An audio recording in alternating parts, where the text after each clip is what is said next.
Salam dan bahagia, Bapak Ibu Guru hebat.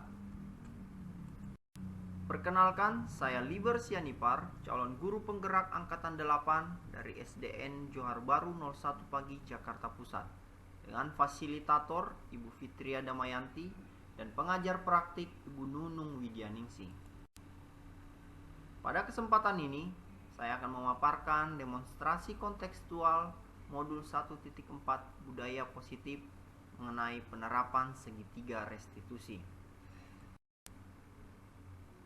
Apa itu restitusi? Restitusi adalah proses menciptakan kondisi bagi murid untuk memperbaiki kesalahan mereka sehingga mereka bisa kembali kepada kelompok mereka dengan karakter yang lebih kuat.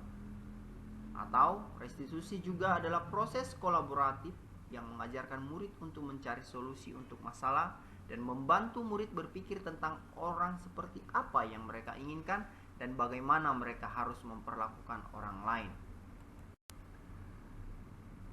Untuk itu, dalam penerapan restitusi, maka poin-poin berikut perlu diperhatikan.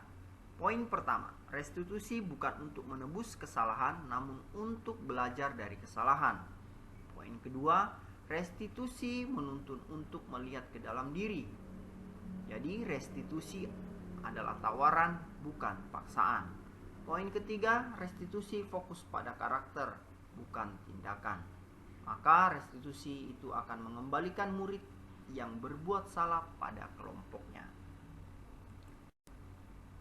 Berikut merupakan segitiga restitusi.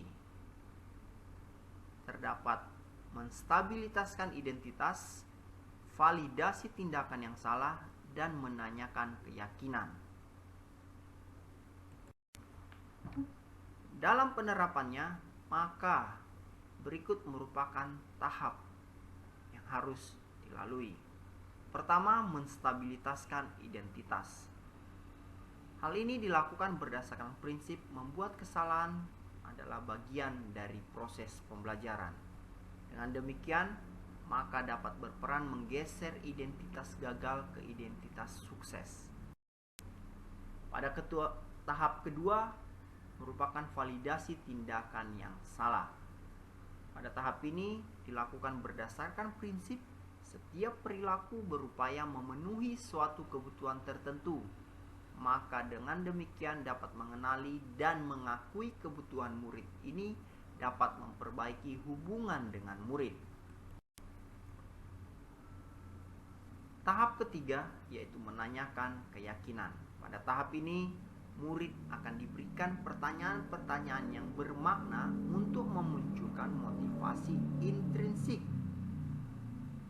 sehingga mereka dapat mengaitkan keyakinannya dengan tindakannya yang salah.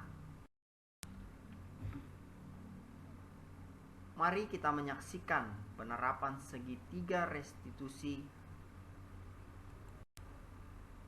Pada kasus 1, Adip datang terlambat ke sekolah.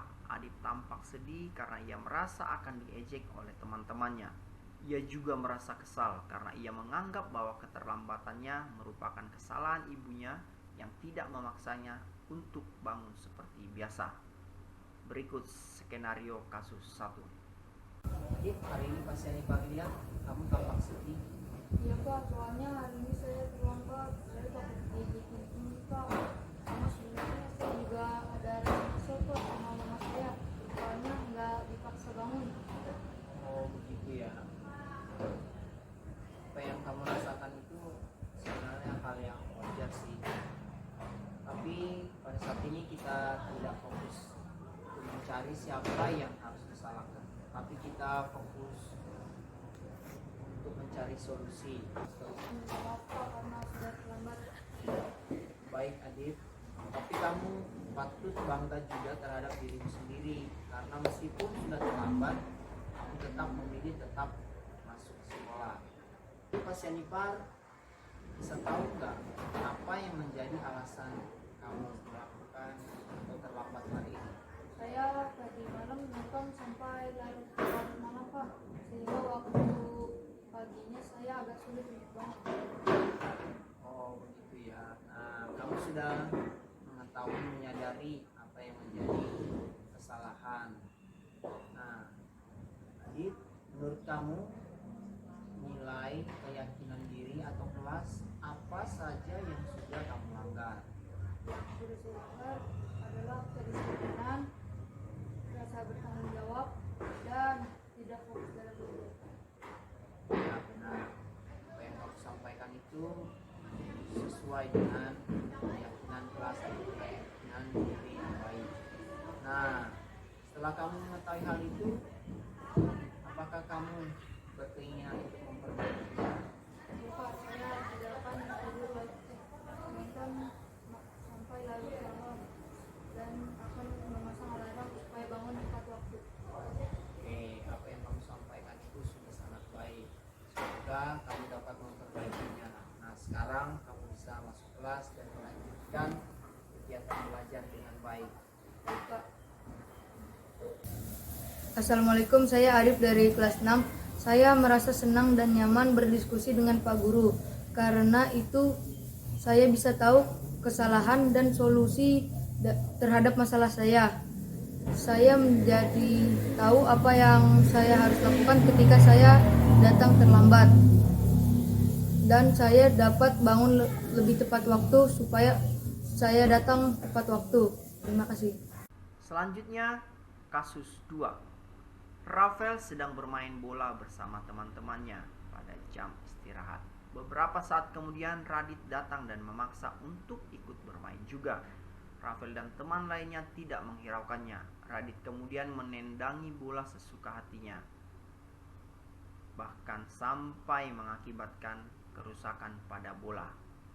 Berikut merupakan skenario kasus kedua. Selamat siang Rafael, Pak Sianipar dengar. Hari ini kamu berantem sama Radit pada saat jam istirahat ya? Iya Pak, saya kesel sama Radit Pak. Mengapa kamu kesel? Ya itu Pak, sesuka hati nendang bola dan nggak bisa terus Pak, bolanya sampai penyok Pak. Oh begitu ya, wajar saja kamu kesel. Pak Sianipar juga pernah mengalami kejadian seperti itu. Terus apa yang kamu lakukan terhadap Radit? Saya teriak dan mengejeknya Pak, dan meminta teman-teman saya agar tidak berteman dengan dia lagi Pak. Oh, Pak Sianipar menghargai sikapmu. Yang sebenarnya kamu bisa melakukan lebih daripada itu. Mungkin menonjok. Terus, apa alasan kamu melakukan hal itu? Saya begitu supaya Radit dijauhi teman-temannya Pak. Dan juga dia bakal kapok nantinya. Oh, iya sih. Kamu waktu main seru-serunya Radit ganggu. Mainannya jadi gak seru ya. Tapi ketika kamu melakukan hal itu, apakah ada nilai-nilai kelas atau keyakinan dirimu yang tidak sesuai? Sebenarnya ada sih Pak. Kira-kira nilai-nilai keyakinan apa aja ya?